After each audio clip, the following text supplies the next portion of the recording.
Jasodhanandana Brajajanuranjana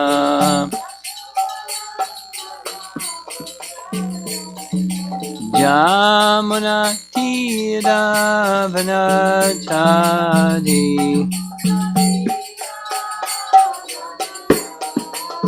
Jamuna Tira Vanachari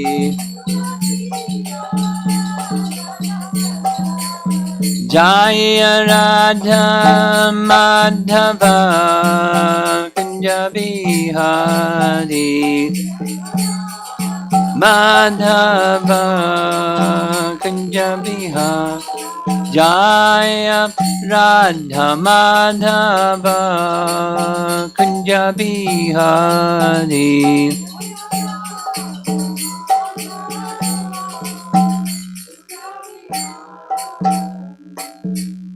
Jayo Vishnupad Paramahamsa Pariviragacharya Astatarasata Srimad His Divine Grace A.C. Bhaktivedanta Swami Srila Prabhupada Ki Ananta Koti Vaishnavrinda Ki Gaur Premanand. Wow. There's a little time lag between speaking and okay.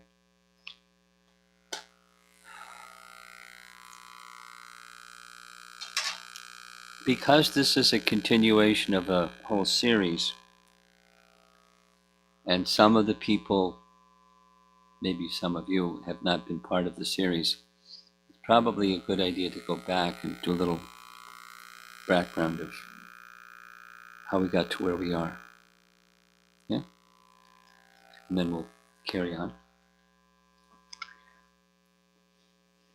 We've been discussing 2 chapters from Canto 10, Srimad Bhagavatam, Krishna's pastimes. And it's Krishna's pastimes in Vrindavan, chapters 13 and 14. And chapter 14 is where we are now. It's the prayers of Brahma to Krishna. And it covers 40 verses. There's another 20 at the end of the chapter, what happens after he finishes his prayers.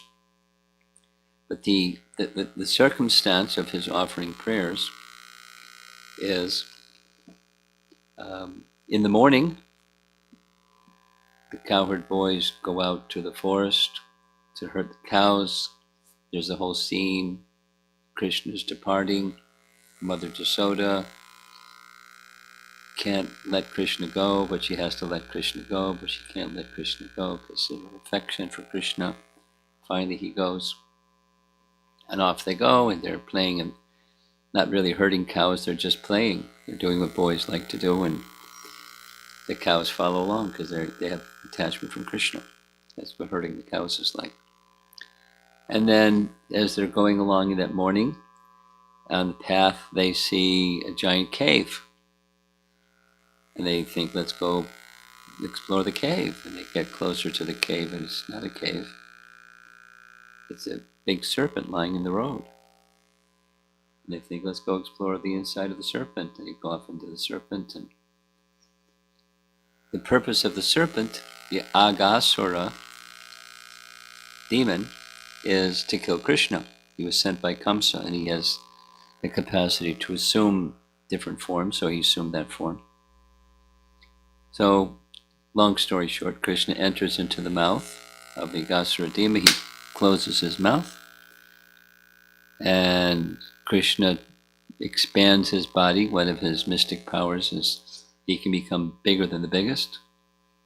So the body of the serpent also expands, but eventually he can't expand far enough, fast enough, and he leaves his body, suffocates. And the soul of Aghasura goes up into the air, leaving his skull, or the top part of his head. Krishna leaves the serpent along with the cowherd boys, and the soul of Aghasura hovers in the air and merges into Krishna's body. And the cowherd boys go, wow, that was really good. Let's go have lunch. So they go sit and have lunch. And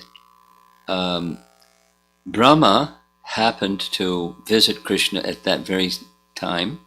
He saw the whole thing, and he was thinking, what's the limit of Krishna's potencies? He looked like a little boy. He's sitting there having lunch with his cowherd friends. I have mystic potencies. Let me see if I can extend my mystic potencies and see what Krishna does to show his mystic potencies. This is chapter 13. So he takes the calves. Krishna goes to look for the calves. He comes back and steals the cowherd boys, puts them both in a cave, comes back to see what Krishna is going to do. And what Krishna does, he shows all the calves and cowherd boys. And he thinks, what happened? So he goes back to the cave. They're in the cave. He goes back and they're sitting having lunch. And then the cowherd boys that are sitting having lunch, each one of them manifests forms of Narayan. And each of the forms of Narayan is surrounded by the personified Vedas and his different potencies and all living entities in a big glorification concert of singing the glories of Krishna, of Narayan. And then he shows all the universes. I mean, multiple universes. Imagine seeing multiple universes. It's more than what Arjuna saw, all at once. And then, poof, they all disappeared. What was left was Krishna smiling with unblinking eyes, looking at Brahma, holding some yogurt and rice in his hand. And Brahma offered obeisances again and again, was overwhelmed, and then offered his prayers. His prayers are very significant. He has many functions. One of them is he's the original receiver of the Vedas, because he's the first person. Our Bhagavatam teaches, Tene Brahma Hridaya Adikavaye. He's the original learned person, Adikavi, and he received the knowledge of the Vedas from within his heart. There's more details, but he receives and he gives the Vedas.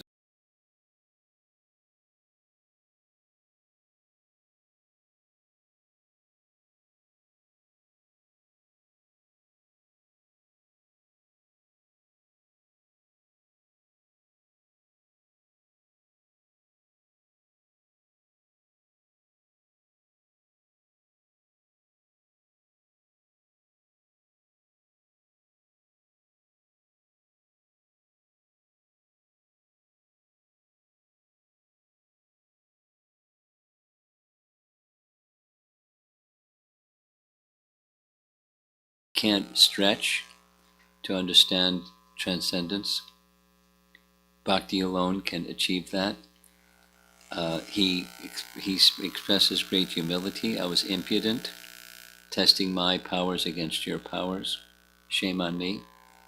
And but you've been very kind even to a shameful person like me. You've shown something that's most extraordinary. And then goes on to describe in a whole series of prayers, essentially, the absolute truth. From the Vedic perspective, or Vedanta Sutra, the absolute truth is that from which everything comes. That is to say, everything else is a relative truth, resting upon that from which it comes, the absolute truth.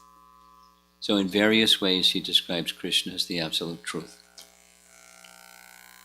The source of all avatars, the source of all universes, the source of all living entities, the source of his power to know anything, to create, etc.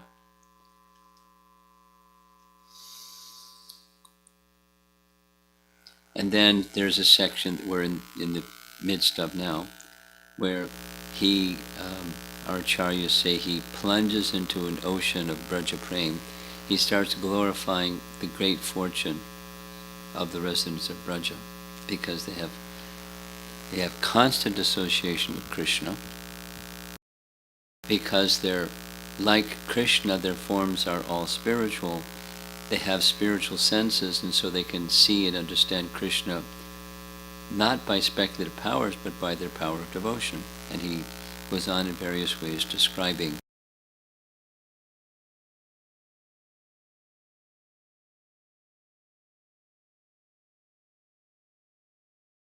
Vasis, the residents, the Dham, the process of bhakti. And then yesterday we spent a whole day just discussing one verse, text 33, where Brahma is saying that these most fortunate residents of Vrindavan have also given some of their fortune to us. They've empowered us, the 11 controlling deities of the senses. So we discussed the whole, not the whole, but how that fits into the Sankhya philosophy system, giving rise to the universal form, etc.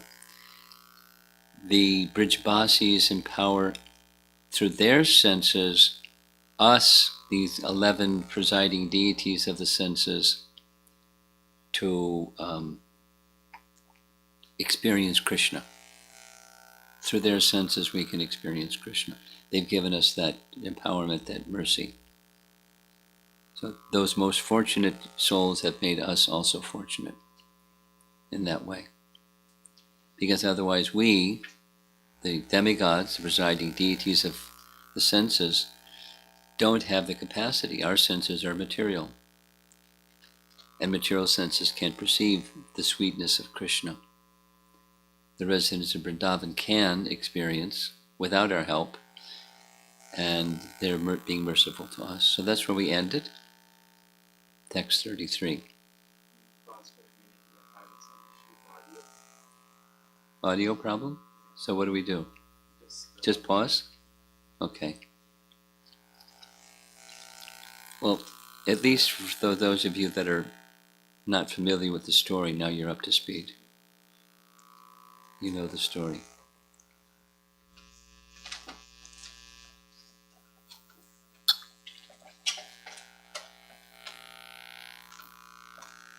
Too many wires.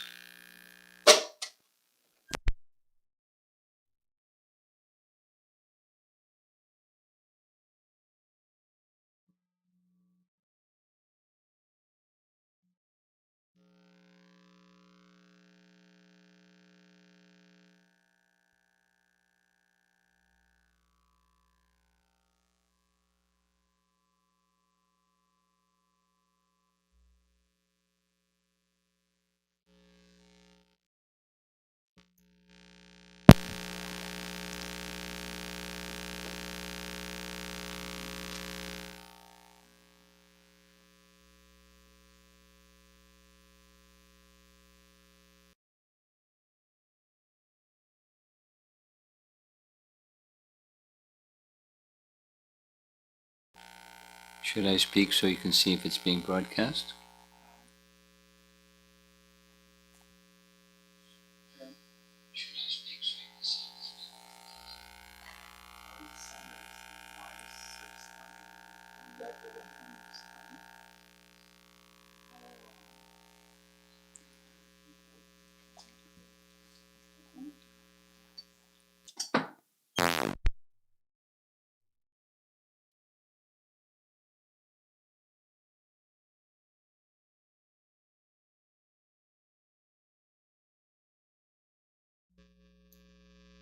No power in the outlet or something?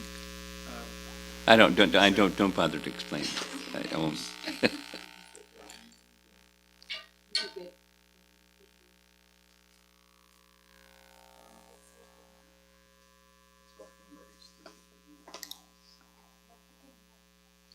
Should I go?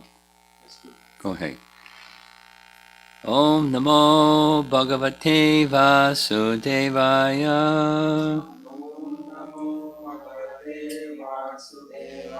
Om Namo Bhagavate Vasudevaya.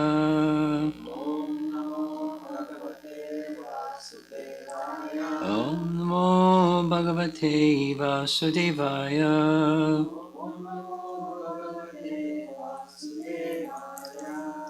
So this is text 34 from Canto 10, chapter 14,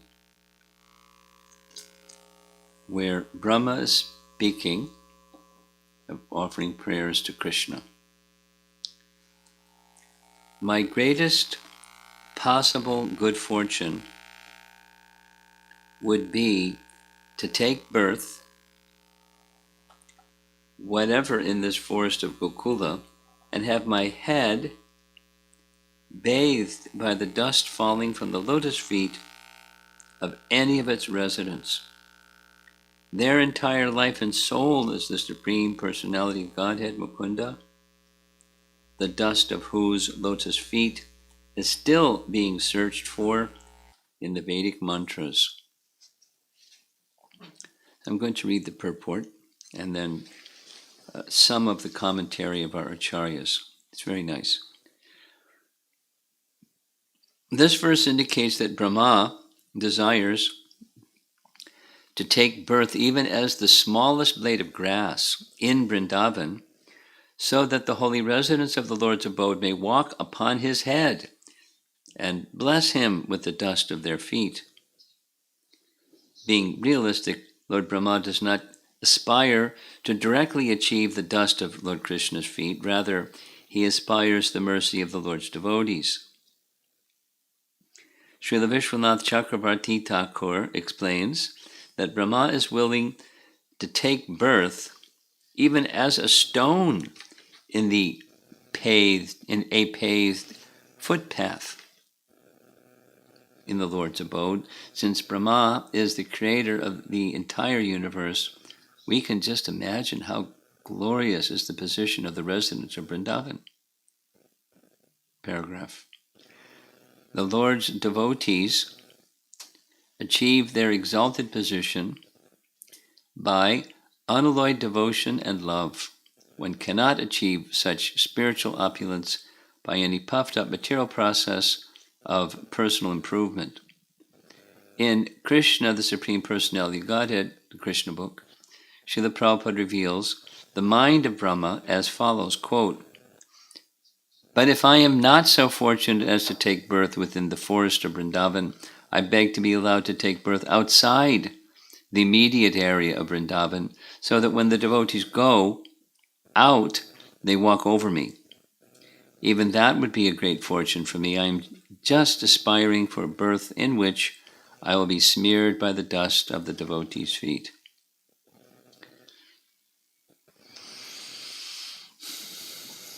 Just a comment, and then we'll go to the commentaries.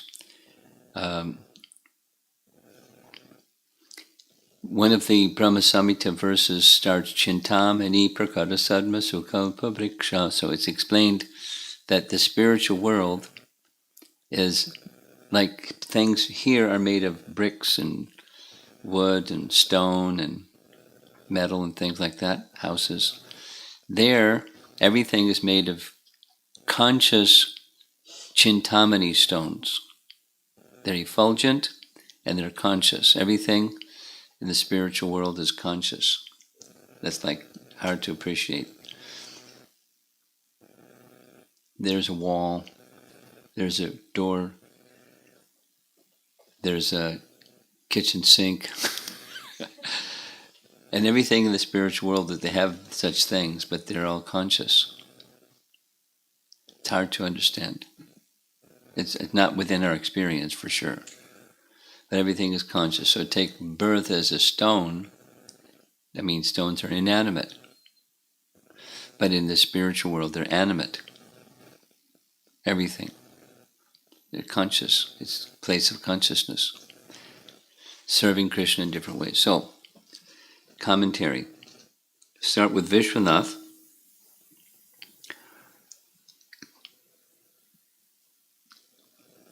Brahma is thinking this way. I have given up my control of the universe. He's Brahma.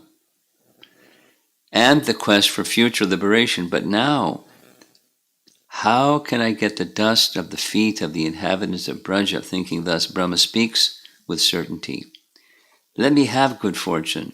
May you be pleased to cast your merciful glance upon me, What is that good fortune? To be born as a blade of grass in Vrindavan, to be touched by the feet of your dear cowherd friends of Braja. Krishna's reply, "Oh, Brahma, give up such an unusual obsession and pray for something more suitable for you." Brahma, "Then let me be born at the edge of Gokula, as a stone slab or piece of cloth, to take the dust from the feet of one of your menial sweepers." Krishna, "But Brahma, what is the reason for such glorification of the inhabitants of Braja? Do you not have shame, as the worshipable creator of the universe, to bathe in the dust of the lowly sweeper?" Brahma, "But they have taken their very life, taken as their very life, the most beautiful Bhagavan, with a smile like a jasmine flower. Without you they perish, because they have such unprecedented love for you. You are their all in all, without which eating and drinking have no meaning. Even now, the Shrutis are searching for the dust from their feet without success. I should be more ashamed than the Vedas with my little prayers. O Lord, let it be. Previously, I prayed with Vaidhi Bhakti.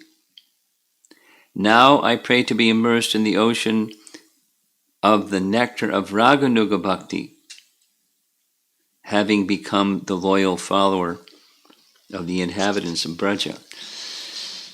So, for those of you that like to read Prabhupada's books, you know in Nectar Devotion, there's stages of practice of bhakti. One is the regulative stage, Vaidhi. There are vidhis, the rules and regulations that followers of the bhakti process take up. So he's saying previously I was praying that way. Now I'm praying in the mood of Raganuga Bhakti. So Raganuga Bhakti is the regulations you perform, and internally there's hankering for the association of the perfected souls of Vrindavan. Those perfected souls, they're called Ragatmika, and he wants to be like them or get their mercy. So he's now following the Ragatmika devotees and following Raganuga Bhakti. He's teaching us by his example how we can progress to that stage of bhakti. And here's a very interesting topic. It's in Jiva Goswami's commentary. Maybe you've read and been a little bit curious. We touched on this the other day. But sometimes it is said in scriptures, there's 5 kinds of liberation. 4 of them are Vaishnava liberation. 1 of them is an impersonal liberation. And most people, when they hear liberation, they think of the impersonal one. Sayuja, or merging. Like Agasura merged into the body of Krishna. That's a kind of liberation. Or merge into the effulgence of Krishna. Similar kind of Sayuja Mukti.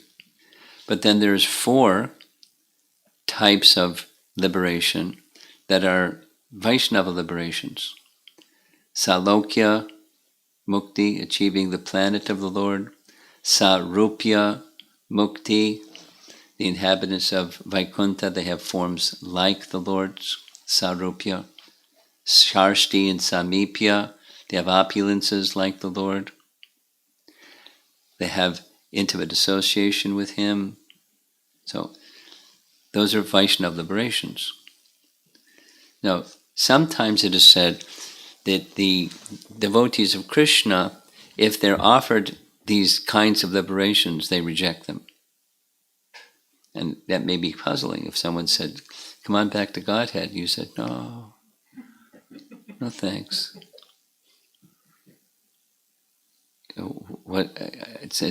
It's perplexing. So here's an explanation. Jiva Goswami writes, praising the great glory of the inhabitants of Vrindavan, Brahma develops humility and indicates that, being counted among them, he boldly desires service at their feet. Then he prays, greatly respecting the dust from the devotees' feet. The word iha, or here, indicates that he rejects the 5 types of liberation since they are unfavorable for service in Braja, meaning the Salokya, that's Vaikuntha, Sarupya, that's Vaikuntha, and Sharsti, having opulences like the Lord, that's Vaikuntha. The residents of Vaikuntha have opulences like the Lord. So they don't want to go to Vaikuntha, they want to be with Krishna in Vrindavan. They have some partiality, some unrestricted affection that was discussed in our morning classes after Krishna lifted Govardhan Hill and then put the hill back in place. The next chapter is going back home. The elders were going, who is he? He's not an ordinary person. An ordinary person can't lift a hill. And then not only that, he did this and he did that, he did the other things. Who is he? Nanda Maharaj, who is he? He's your son, but is he, what is he? So Nanda pacifies them. He repeats verse by verse the words that Gargamuni gave at the time of the name-giving ceremony. Gargamuni gave Krishna his name and spoke some verses and repeats the verses.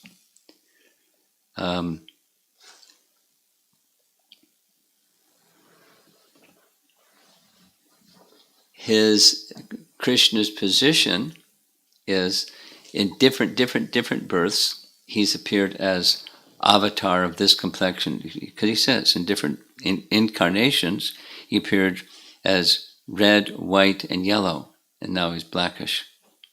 So that's the yuga avatars, according to the 4 yugas. But the original form of Krishna is the source of all those avatars. And Brahma is understanding it. He's the avatari, the source of all avatars. That's what he's expressing. And the residents of Vrindavan, they just want to be with Krishna. They worship Narayan, and they want to be with Krishna. Narayan is their Ishtadev, their worshipable deity. And Krishna is their dear most beloved friend, son, whatever the relationship is. They serve him in those moods. And that the mood is a mood of intimacy. They don't pay any attention to his divinity. We're going to be discussing that particular point in tomorrow morning's class because it came up a couple of times. My liberation is my birth in Braja, here. In Vaikuntha there is Salokya, etc. Salokya, achieving the same planet. But in Mathura there are forests, such as Gokula, where there is grass and dirt. There I can be covered in the dust from their feet with an internal desire for service to Krishna. Brahma wants a bath because he is greedy for perfection of all his limbs. Krishna, why do you not pray for birth as a cowherd directly instead of blade of grass? Bhagavan, the life of the people of Gokul, is impossible to attain by one's own efforts, since he is the supreme. He is attained as the giver of liberation, Mukunda, not the giver of bhakti yoga, but Krishna's devotion in Braja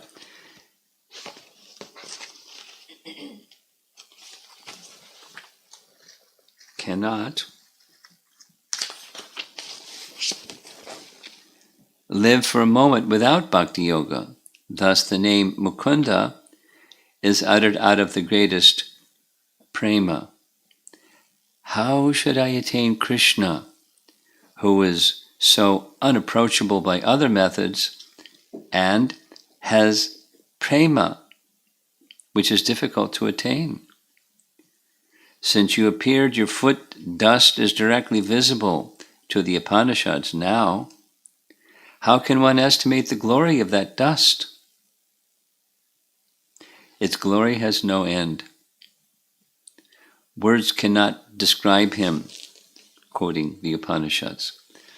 But it is not proper for me to pray for the dust of your feet to you, whose knowledge is rare even in the Vedas, which gives me all its knowledge. What to speak of praying to be born as a cowherd, endowed with prema, serving your lotus feet? The people of Braja have been praised for now 5 verses. How much more glory should Nanda and Yashoda have? With the intention of praising Nanda and Yashoda because of shame and fear of his offense. His offense was stealing the calves and the cowherd boys. He did not mention Krishna's friends in the beginning, or Krishna's powers in making the forms of the boys. But he first spoke about the mothers who derived great bliss because of hiding the boys. So because of hiding the boys means when Brahma put the boys in the cave, Krishna manifested the form of boys. And for that 1 year, during the time that Brahma was gone, 1 year passed on earth, that the boys went back, and now the mothers had the association of Krishna as their son, but looking just like their son. They didn't know the difference. What mother wouldn't know the difference between their son and a likeness of their son? Not possible, unless that likeness is Krishna.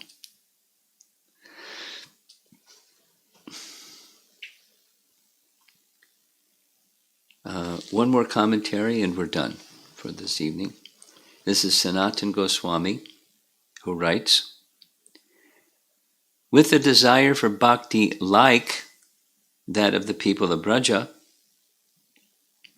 or with a desire to serve their lotus feet, Brahma now in 5 words rejects 5 items, including liberation, which are unfavorable for this type of bhakti.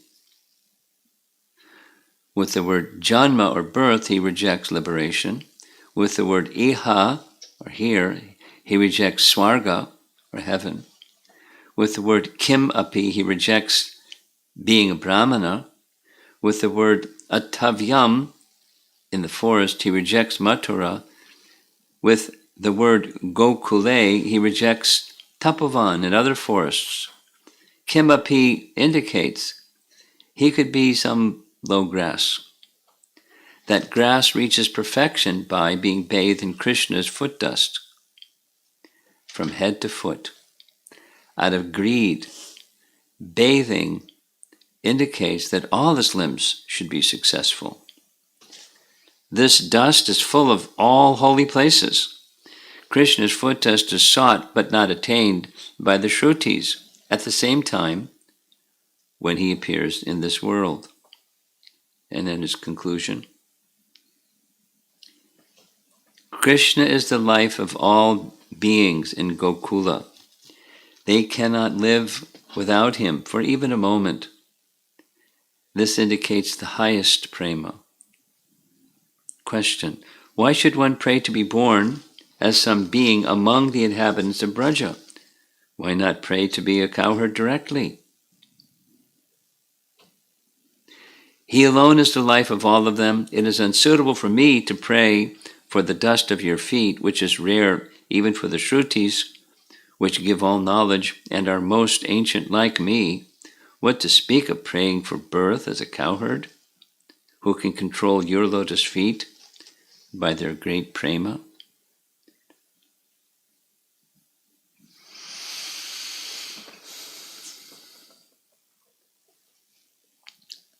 Now, certainly there's hankering. It's not inappropriate to hanker for service to Krishna like the residents of Vrindavan. That's what Raganuga Bhakti is. It's there are, say it again, there's the term Ragatmika. Prabhupada named one of his disciples Ragatmika. She's a nice devotee. Ragatmika means those who are perfected souls. You could say, the eternally liberated, perfected souls of Vrindavan. Like Mother Yasoda, she's an example. Or Radharani's brother, Sridham, and the other cowherd boys. These are the Ragatmika devotees. So the system of Raganuga Bhakti, supposing someone has an attraction for parental affection, so that Ragatmika devotee for that mood is Mother Yasoda. There may be others, but so the devotee, while doing their duties, they're cooking and this thing and that thing and the other thing, they do their religious duties. While doing their religious duties, their meditation goes to this Ragatmika devotee. They're thinking of her pastimes. Like, for example, we sing every Damodar month the Damodar Astaka prayers. And part of that is a meditation on the Ragatmika, Mother Yasoda. The flowers in her hair, how she's dressed, her smile, her singing, her affectations, her ornaments. It's stimulations for her particular type of ecstatic love by meditating upon her. It's not a meditation upon Krishna. At least some parts of it is this meditation upon her and her feelings of love and how she expresses her feelings of love. So externally, when I'm going about whatever I do, but I have this affinity. It's at a mature stage of bhakti for the love that Mother Yasoda has for Krishna, and this is the process. This is Raganuga Sadhana Bhakti. It's described in Nectar Devotion. So he's modeling it. It's taking Rupa Goswami's teachings, and here's an example of Rupa Goswami's teachings in the form of Lord Brahma, what he's doing. And by hearing it, it's stimulating our ecstatic love. Of course, we're covered. We're not so elevated. But the potency, the spiritual potency is there in these narrations so that it cleanses and stimulates. It's not something that the mind is a very limited faculty. The mind cannot extend to transcendence. Nice verse in Brahma Samhita that says that. You can travel on a craft that goes the speed of the mind, and transcendence is still far away. It's just another dimension. The spiritual energy can't be reached by the material energy. The mind can't extend to the realm of spirit. Still, by sound vibration, and when sound vibration enters the auditory sense, and its sound is spiritual, it elevates, spiritualizes the mind to the point where one can connect with Krishna, not by understanding in a material way, like we might understand how to get the sound system to work when it's not working, or which plug to plug it into, and which cable to go to this thing, that thing. Those are material faculties that are useful in Krishna service. But to be able to perceive Krishna, that's something that requires something more than the mind. So in hearing these topics, it's not like, oh, I get it. It's not that kind of, you plug it into this thing and plug into that thing. Okay, now it works. Good. It's not that kind of. It's a different paradigm. It's a different way of awakening consciousness and understanding things that are fully spiritual in nature, just by what we're doing, hearing. This is the Bhagavad Dharma process, hearing, chanting, remembering the name, form, qualities, pastimes, etc. of the personality of Godhead. That's a different process of acquiring knowledge. It's awakening knowledge of what we've forgotten through sound vibration, carrying consciousness to transcendence, beyond the faculties of the mind. So if you can't understand all these things, that's par for the course. You're doing just fine. That's not the intent, is to understand all these things.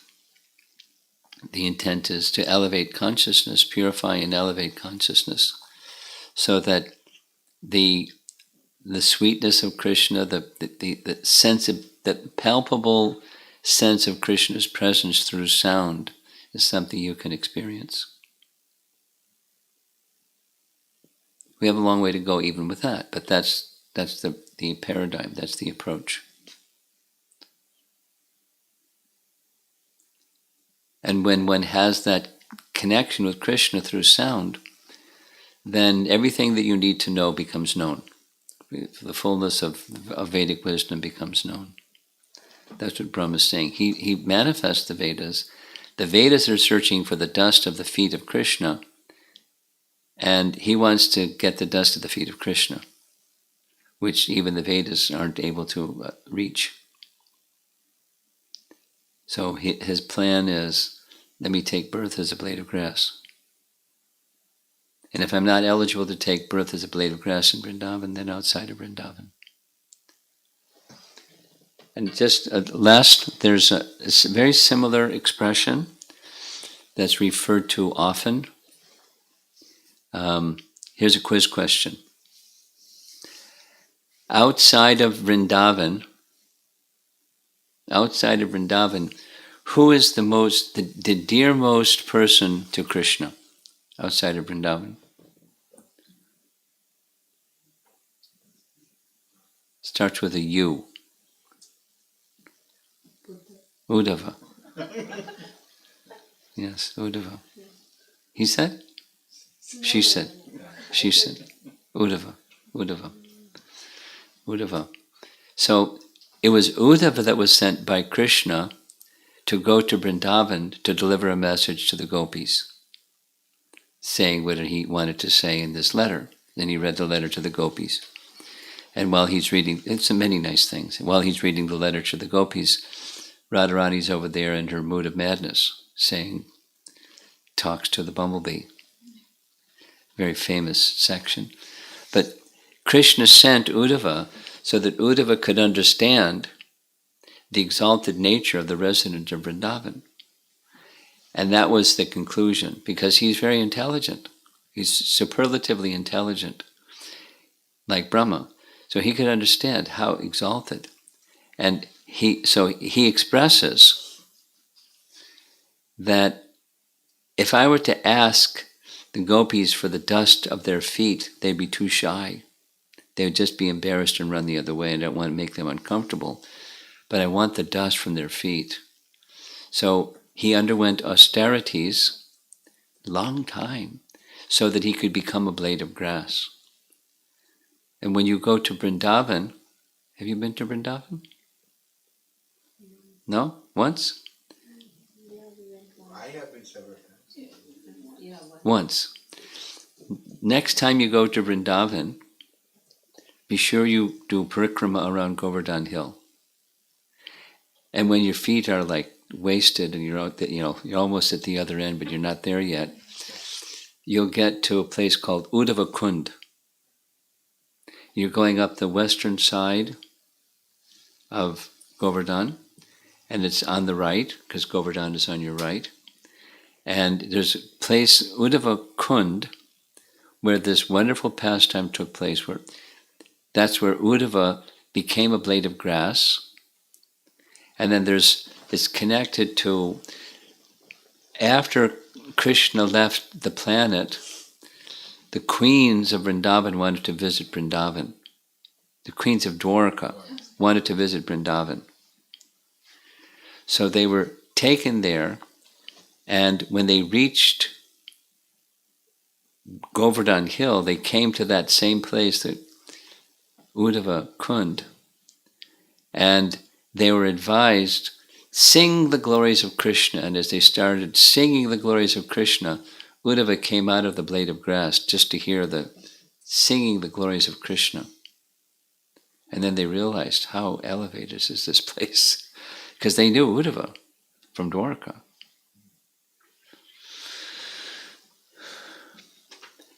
So Uddhava also wanted to become a blade of grass. Brahma wanted to become also a blade of grass. These, the most intelligent people, want the association of the residents of Vrindavan. Learned in the Vedas and all types of knowledge. Not, something else. So many other things that intelligent people want. Build a spaceship to the moon or something. Or whatever other people want. What do you think? You want to go to the moon? Really? I was actually reading a book about Elon Musk. Reading a book about? Elon Musk. Oh. And he's one of the Tesla founders. Yeah. He's building a spaceship. I know. But are they going to the moon, or where are they going? You just go out in space and take pictures, right? Not land on the moon. Is it going to be a moon landing? I don't know, but right now he's just trying to get into space. Oh. Is that what it is? Oh, boy, I hit your button. That's what I was pointing. Uh-huh. Uh-huh. You want an electronic car too? Tesla?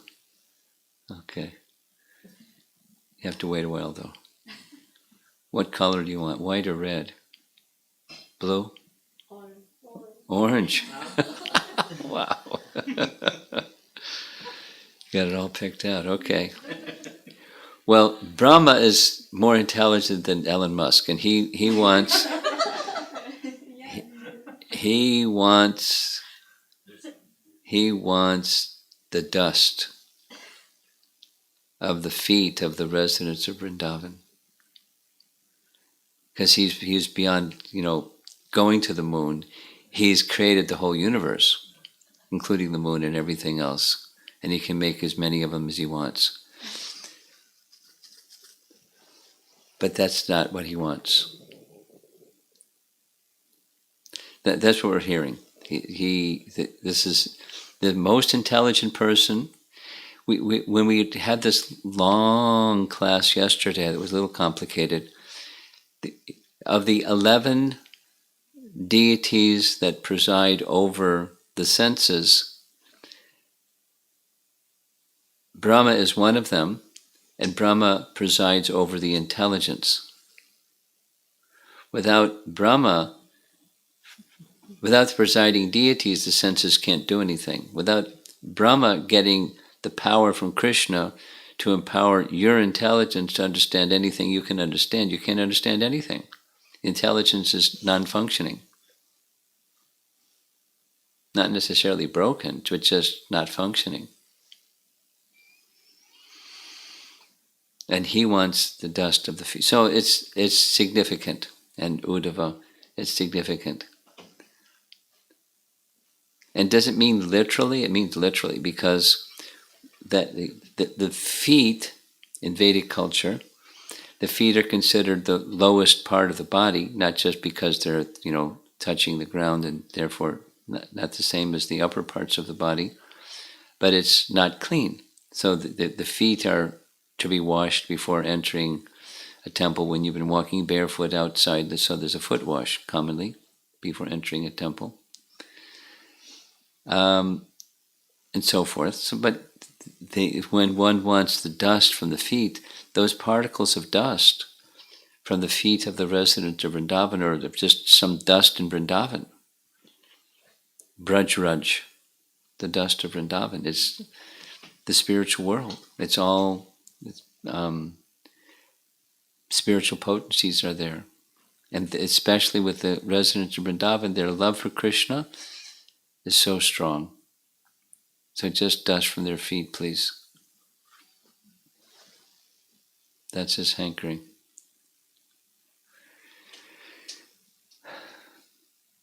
So let's see if there's some discussion. Maharaj, Yeah, for the people online. Hare Krishna Maharaj, and again, this is your third visit to our home.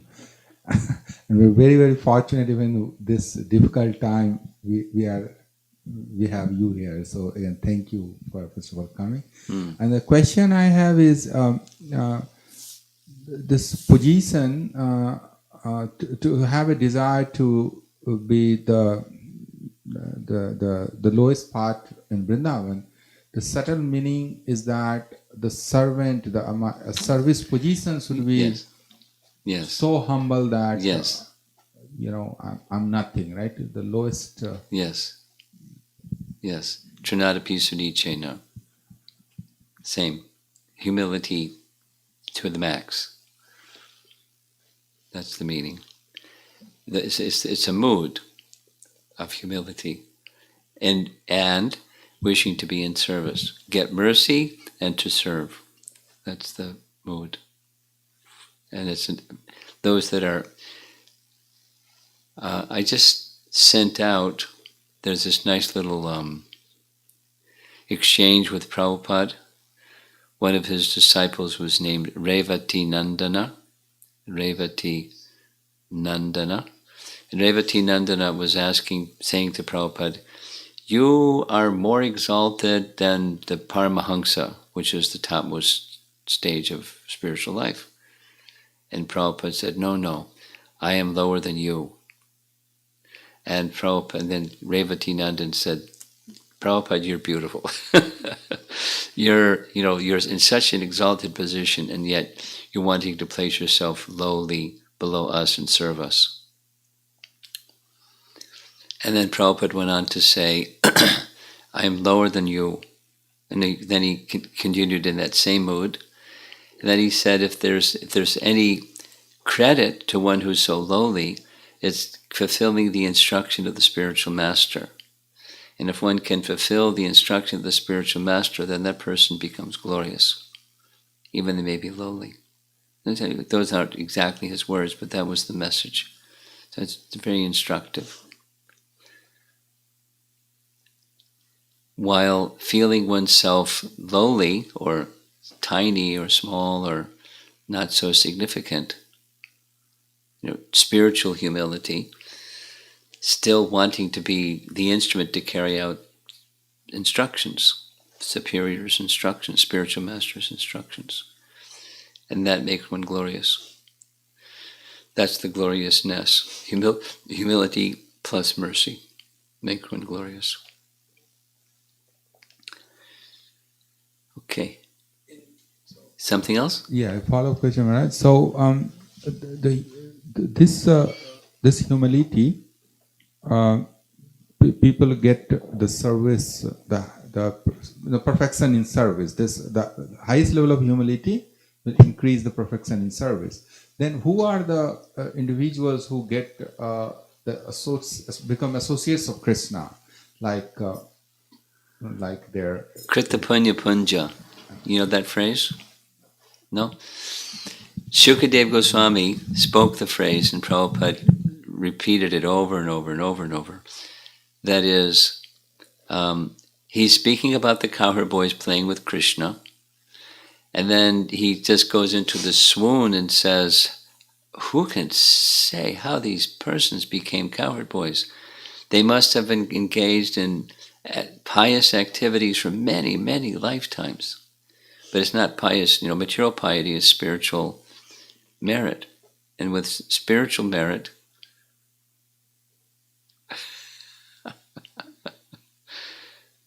rock, scissors, and paper, that's what you're doing?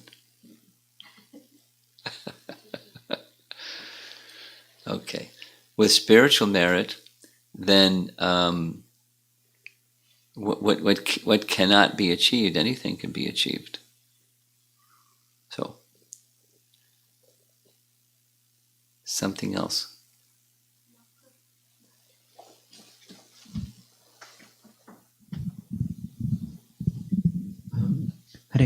Maharaj, what is the faculty of heart, and what is the distinction between faculty of heart and the mind? Like, I've been asked this question many times, and I have a standard answer by now. It means different things to different people. It's language. So it means the language, use of language can mean different things to different people. And commonly it does. So one way of making a distinction, one of the standard ways is, the mind is that which receives information from the senses, and it processes the information from the senses. And then there's an orientation of the mind according to the modes of nature. And the heart is more the deep-seated, not the transient, but the deep-seated convictions and feelings of life, that which is most meaningful to you. So like, of the soul. Because, like we say, heart and soul. That's a common expression. Heart and soul. So the soul is in the region of the heart, not the physical muscle, but in that region, it animating the body, and that's the place where the heart is. The heart, the deep-seated feelings towards, the orientation of deep feelings towards whatever it is that one has feelings for. The soul's deepest convictions, that's heart. And the mind is processing things, information from the senses.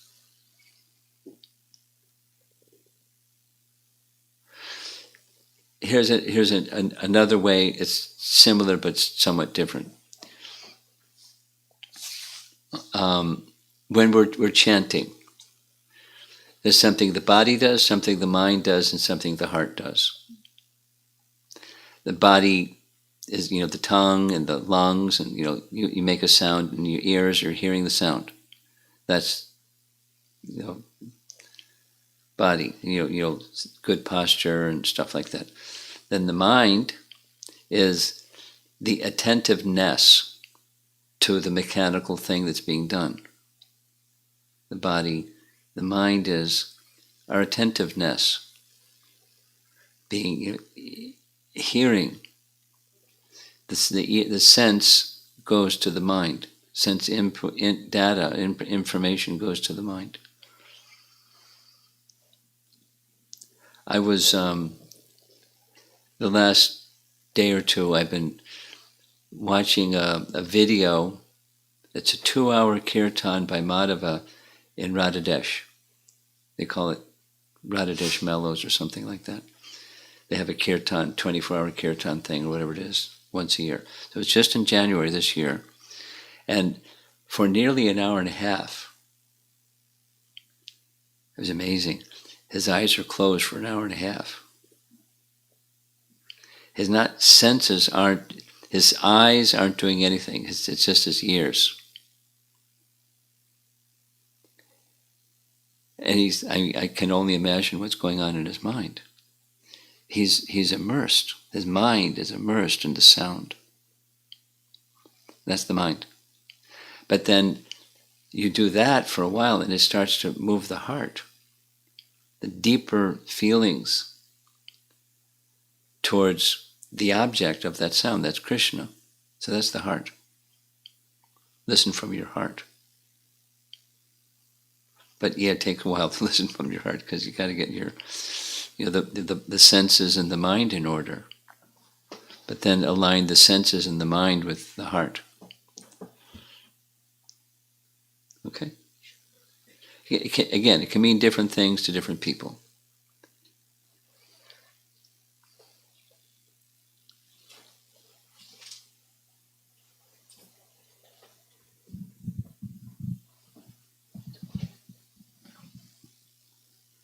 So this is from Radha Kunja Bihari Prabhu. do living entities have the ability to reject the 5 types of liberation? Do they have the ability to? We have the ability, we have free will. Do living entities have free will?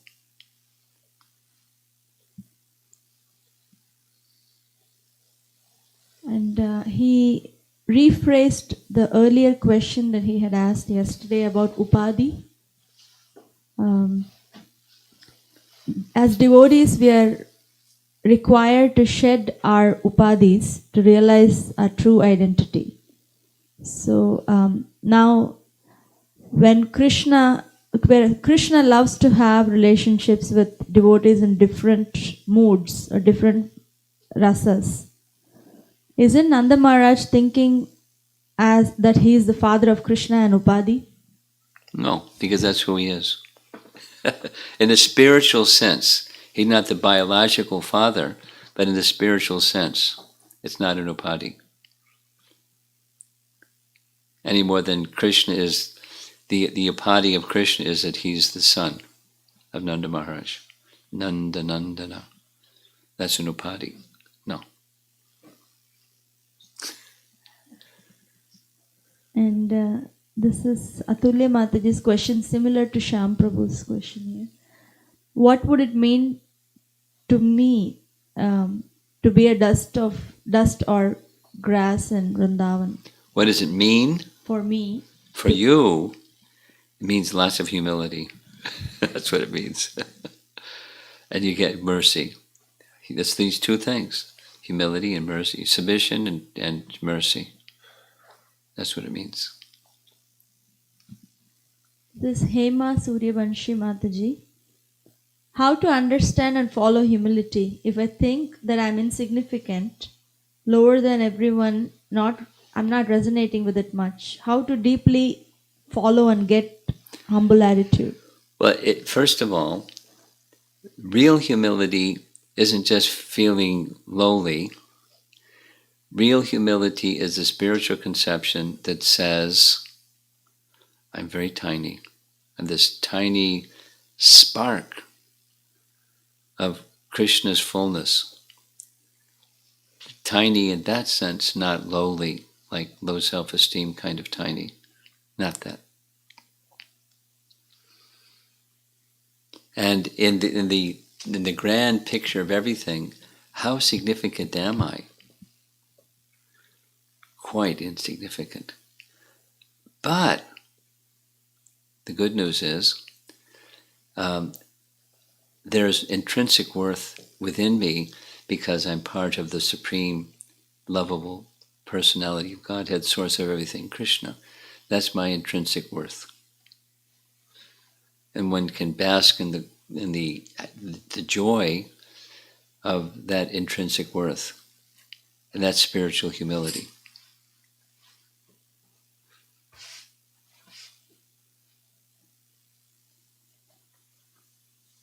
So how to cultivate it is, purification of consciousness. Hear and chant and remember. To engage cleansing of the senses and practical activities of devotional service. She likes to cook and bake, so cook and bake for Krishna. And get into that consciousness. I have a question. You do. I'm just trying to understand sense objects from yesterday. Distinction between senses and sense objects? Yeah, I mean distinction. I'm not really getting clear. What does a sense object mean? Well, I suggest that you read carefully a few times that section that we read yesterday evening, the Sankhya philosophy section. But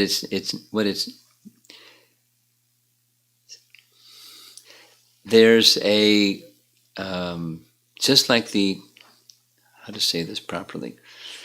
Just like there's subtle senses and then the sense organ.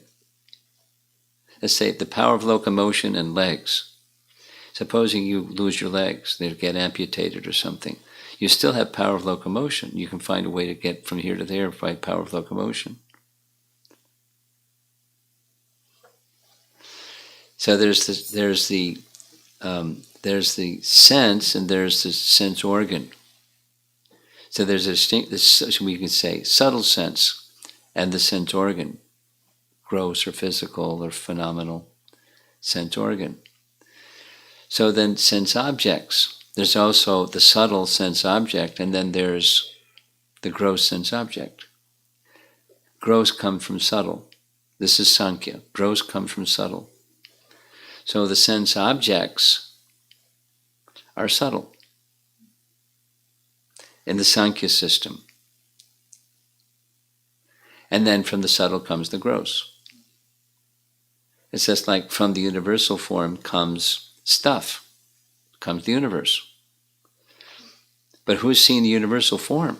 Arjuna saw, Mother Jasoda saw, but it's subtle. It's a form of Krishna, but it's not perceivable with these senses unless Krishna permits one to see. But it exists.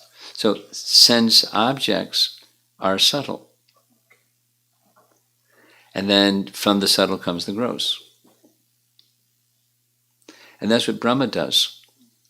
Brahma takes the 24, the Sankhya things, because that's what Vishnu does. He creates the ingredients, and Brahma puts them together.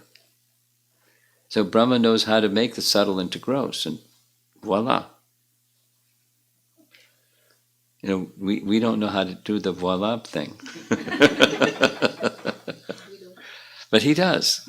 He's like really intelligent, and he's empowered to do it.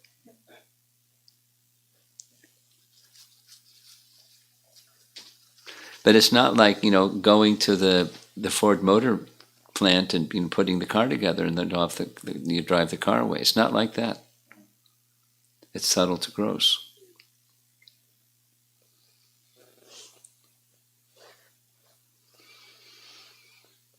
And then, one can also say sense objects. Like, it snowed the other day.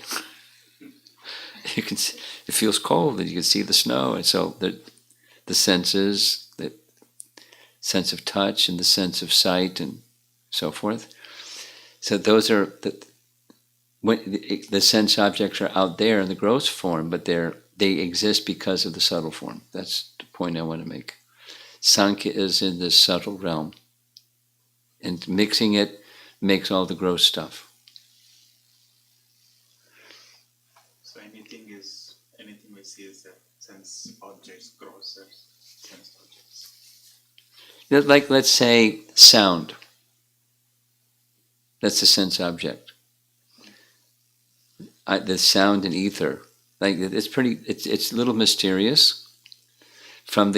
Anyway, I'm giving a Sankhya class because you're asking a Sankhya question. It's a little complicated. There's sky when we look. I'm looking out the window and the sun hasn't set yet, so there's the sky. Or even at night, the night sky, and that's gross.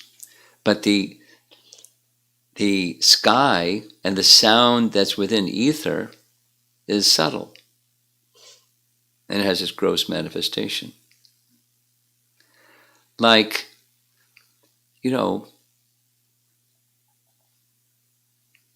right now we're sitting here in the living room and there's all kinds of signals passing through the room. Right now. We don't have the receiver, but there's sound passing through the room. There's all kinds of TV, radio, and this and that. And if you have your cell phone on and someone calls your cell phone, it's going to ring. And then you hear ring. But there's signals. So there's sound in ether right now. It's like we don't perceive it. You have to have the proper receiver. Anyway.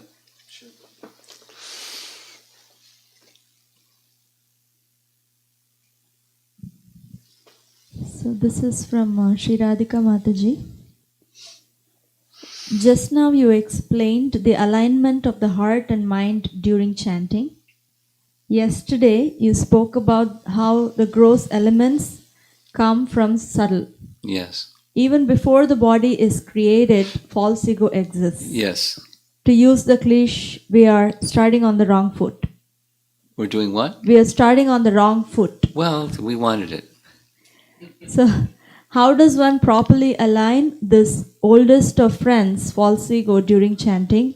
Perhaps my more fundamental question is whether there is a difference between aligning the mind during chanting and false ego. Yes, there is a distinction. They're not the same. But, the alignment is the true ego. That is, being in the mood, this is the heart level, being in the mood of being a servant of the name. That's at the heart level. And that takes care of our dear friend false ego. It's like, be quiet. You can sit over there and just behave yourself.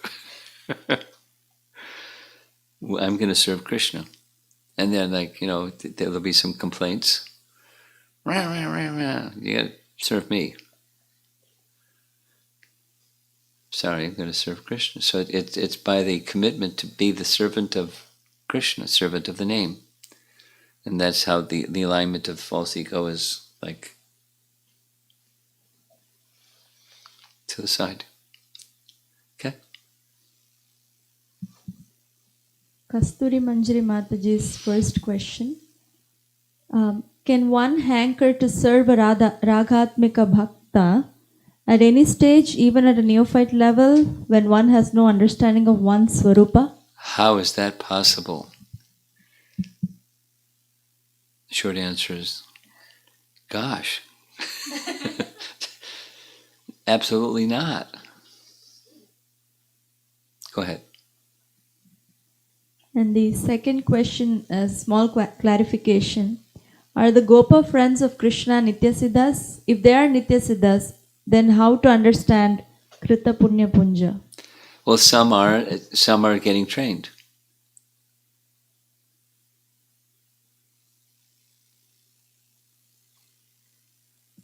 This is Sri Hari, Vrajeshwari Pranmataji's son. Did Nanda Maharaj and Mother Yashoda, who were they in their previous life? They're Nanda Maharaj and Mother Jasoda. They didn't have a previous life. They're eternal. They're Shakti Tattva. They're not Jiva Tattva.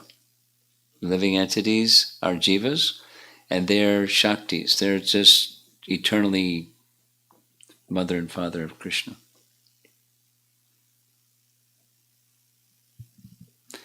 Interesting, there's a section,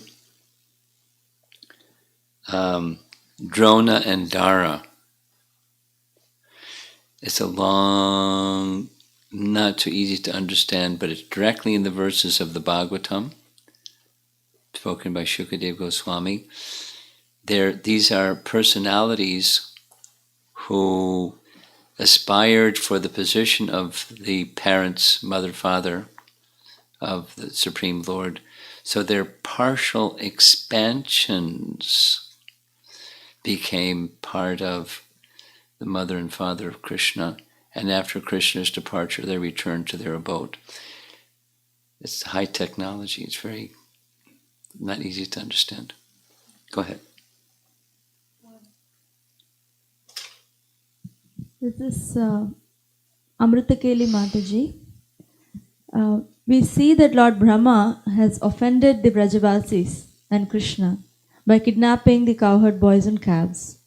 But Did not do what? By kidnapping. By kidnapping, okay. But because of his act, elder gopis and the cows were able to have Krishna as their child for 1 year. Yeah. Which is a great favor or blessing for them. Yes. So, does Lord Brahma still have to go through the punishment?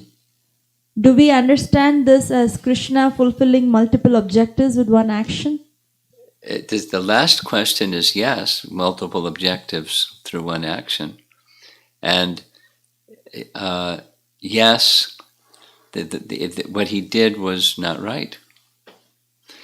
Krishna inspired him to do it, so it's not the same culpability as if he just went off and kidnapped somebody. But it wasn't right. and he recognized that it wasn't right. So we hear, after he left, he circumambulated Krishna and went. We sometimes say he went back to Brahmaloka. That's what I said this morning. But in Navadvip Mahatmya, he went to undergo austerities for his wrongdoing. And after long austerities, then the form of Gauranga came before him. And Gauranga said, "You pleased me very much by your austerities, and I want you to know that you'll take part in my pastimes when I appear."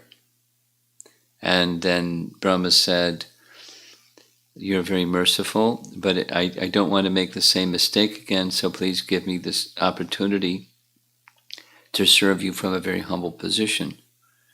So Lord Chaitanya said, "Yes, you can be Haridas Thakur." So that's our Gaudiya understanding, at least, that Haridas Thakur is a combined appearance of Lord Brahma and Prahlad Maharaj. Okay? Sri Hari has a follow-up question about Nanda Maharaj and Yashoda. So, if they are eternal, always the father and mother of Krishna, are there any other pastimes of them other than this Vrindavan pastimes that we hear? They don't want to be anywhere else but Vrindavan. They want to be with Krishna, Vrindavan, Bas.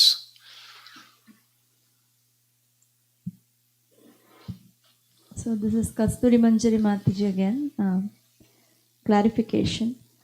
The Vrajavasis and pure devotees are always engaged in serving Krishna, and we hear that pure devotees' senses are completely controlled by Krishna. Does that mean the demigods or presiding deities of the senses have no role to play over Yes, pure devotees? That's what it means. Then this is Sri Radhika Mataji question. You said that the false ego is affected by the three modes. What is the distinction between how I misidentify myself in the three modes? So in other words, when my false ego is affected by sattva, rajas and tamas, what is the external manifestation of my misidentification? Well, you know what the three modes are, and so the essence of false ego is mistaken identity. We accept something that we're not for being something that we are. And then the mistaken identity can be more in the mode of goodness, more in the mode of passion, more in the mode of ignorance. So there's personality features or personality types that are of those modes. And this is from Radha Kunja Bihari Prabhu. Is Uddhava's desire to be born as a blade of grass in Vrindavan an example, similar example of serving as servant of servant of servant? Yeah, yes. Yamunaji, Prabhu's Okay. question. How long is the list? Almost done. Okay, good. Time and again in Srimad Bhagavatam, we encounter either beautiful instructions or beautiful prayers of Lord Brahma. 2nd canto, 3rd, 5th, 5th, 7th, 8th, etc. Yet these prayers seem to be exceptional and carry the deepest, lofty truths. If this is true, how or why this is so? Well, he's in Vrindavan. Go visit Vrindavan and you'll feel something. He's visited Vrindavan and he's feeling uplifted. He's with Krishna in Vrindavan and seeing the cowherd boys and the cows and the residents of Vrindavan, his consciousness is lifted. Special. So we're done. You have any comments here? Any thoughts? No? You sure? Can I ask you a question? Pass him the microphone. I'd like to hear from you whatever, something that's particularly outstanding that you heard about Brahma that you're going to remember from this discussion? Something that you heard about Brahma that you're going to remember from this discussion.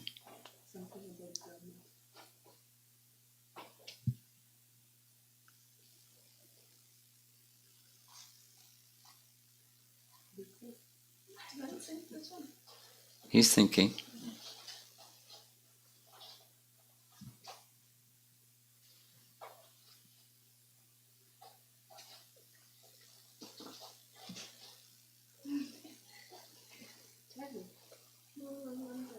Humility? Knowledge?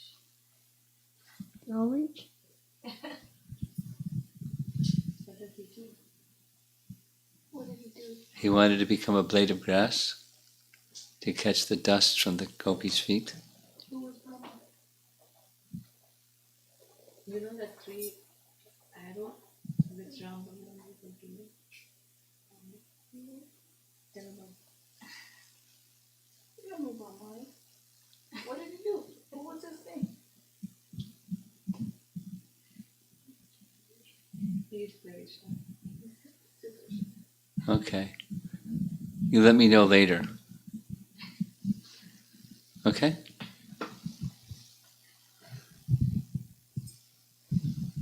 Okay, we're done. Thank you very much. Prabhupada ki jai.